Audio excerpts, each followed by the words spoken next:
వి gold trusted gold buyers తాకట్టులో ఉన్న బంగారాన్ని విడిపించి ఈ రోజు ఉన్న మార్కెట్ ధరకే కొనబడును. మరిన్ని వివరాలకు సంప్రదించండి 7771077720. అందరికీ నమస్కారం అండి.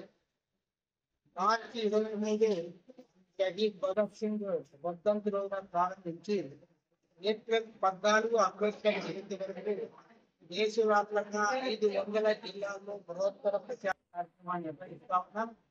భారత కమ్యూనిస్ట్ పార్టీ నిర్వహిస్తున్న ఈ ప్రచార కార్యక్రమంలో ప్రధానంగా ఈ దేశ రాజ్యాంగాన్ని, లౌకికవాదాన్ని, ప్రజాస్వామ్యాన్ని పరిరక్షించుకోవడానికి ప్రజల్ని సమాయత్తం చేస్తా ఉన్నారు. ఎందుకంటే ఇవాళ దేశంలో నరేంద్ర మోడీ ప్రభుత్వం వల్ల మన రాజ్యాంగానికి తొలి ప్రమాదం సంభవిస్తా ఉంది.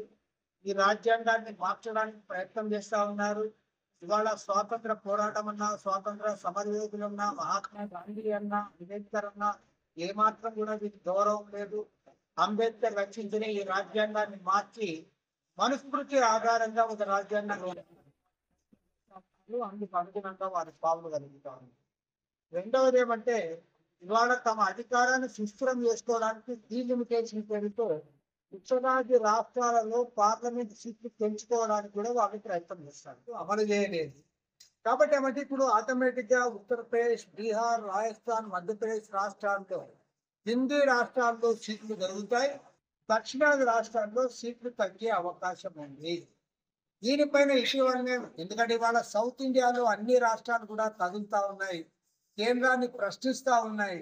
ఒక్క మాట కూడా మాట్లాడిన భయభక్తులు కలిగినటువంటి తిరిగి పొందనందరూ ఆంధ్ర రాష్ట్రం. మీరెవరు మాట్లాడరు. పోనీ దీనివల్ల రాష్ట్రానికి నేనామి అని చెప్పండి. పవన్ కళ్యాణ్ అటు ఇటు ఏమాత్రం తెలుసుకోకుండా మాట్లాడతాడు. ఆయన గతంలో సనాతనవాదం అని మాట్లాడినాడు, ఇప్పుడేమో నాకు తెలిసినంత వరకు తగ్గవు అంటాడు. ఎందుకు తగ్గవయ్యా? జనాభా ప్రాతిపదిక పైన సీట్లు కేటాయిస్తే ఆటోమేటిక్గా సీట్లు మనకి రావు. ఉత్తరాది రాష్ట్రాల్లో సీట్లు పెరిగిపోతాయి. ఇది మామూలు చిన్న పిల్లవానికి కూడా తెలుసు.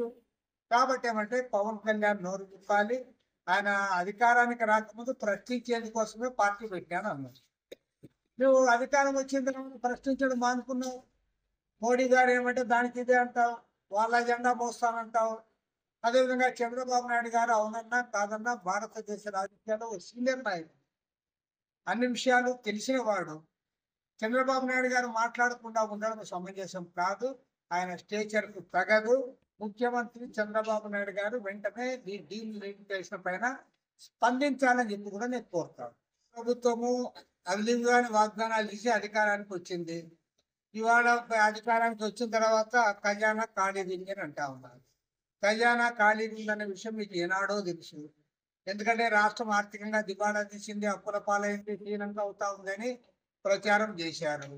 మేము కూడా ఆ రోజు చెప్పాము అప్పుల పాలయ్యిందని. మరి మీరేమో అలిగాని వాగ్దానాలు చేసి ఇప్పుడు అధికారానికి వచ్చారు. పైగా ఇవాళ చాలా ఆశ్చర్యం ఏమంటే మాది డబుల్ ఇంజన్ సర్కారు, మాకు బ్రహ్మాండంగా ఉంది, రాష్ట్రం అభివృద్ధి చేస్తామని ఒక పక్క రంకెలేస్తాం. ఆయన కేంద్ర హోంమంత్రి అమిత్ షా వచ్చేమో 3 లక్షల కోట్లు ఇచ్చాము 7 నెలల్లోనే, 9 నెలలు కాదు 7 మాసాల కాలంలోనే 3 లక్షల కోట్లు ఇచ్చామని ఆయన చెప్పాడు. మరి 3 లక్షల కోట్ల రూపాయల ఆర్థిక సాయం వారు చేస్తే నేను ఇక్కడ తల్లికి 100 ఇవ్వాల, రైతులకి అన్నదాత అది ఇవ్వాల 20,000, ఆడవాళ్ళకి బస్సు ఇవ్వాల, ఏమి ఇవ్వలేకపోతా ఉన్నావు. ప్రజానికి డబ్బులు లేవని చెప్తా ఉన్నావు. మరి 3 లక్షల కోట్ల రూపాయలు ఎక్కడ పెట్టారు? అమిత్ షా అబద్ధం చెప్పాడా లేకపోతే మీరు దాచిపెట్టారా? అదైనా చెప్పండి, ఇదైనా చెప్పండి. అమిత్ షా అబద్ధం చెప్పింటే అబద్ధం చెప్పాడని చెప్పాలి. లేదు ఆయన ఇచ్చిపోయింది, ఎప్పుడు ఇచ్చామయ్యా మేము దాచిపెట్టుకున్నాం, రేపటి నుంచి ఖర్చు పెడతామని చెప్పండి. మరిన్ని వీడియోస్ కోసం ఛానల్ ని సబ్స్క్రైబ్ చేయండి. లేటెస్ట్ అప్డేట్స్ కోసం వాట్సాప్ ఛానల్ ని ఫాలో అవ్వండి. ఆ లింక్ డిస్క్రిప్షన్ లో ఉంది.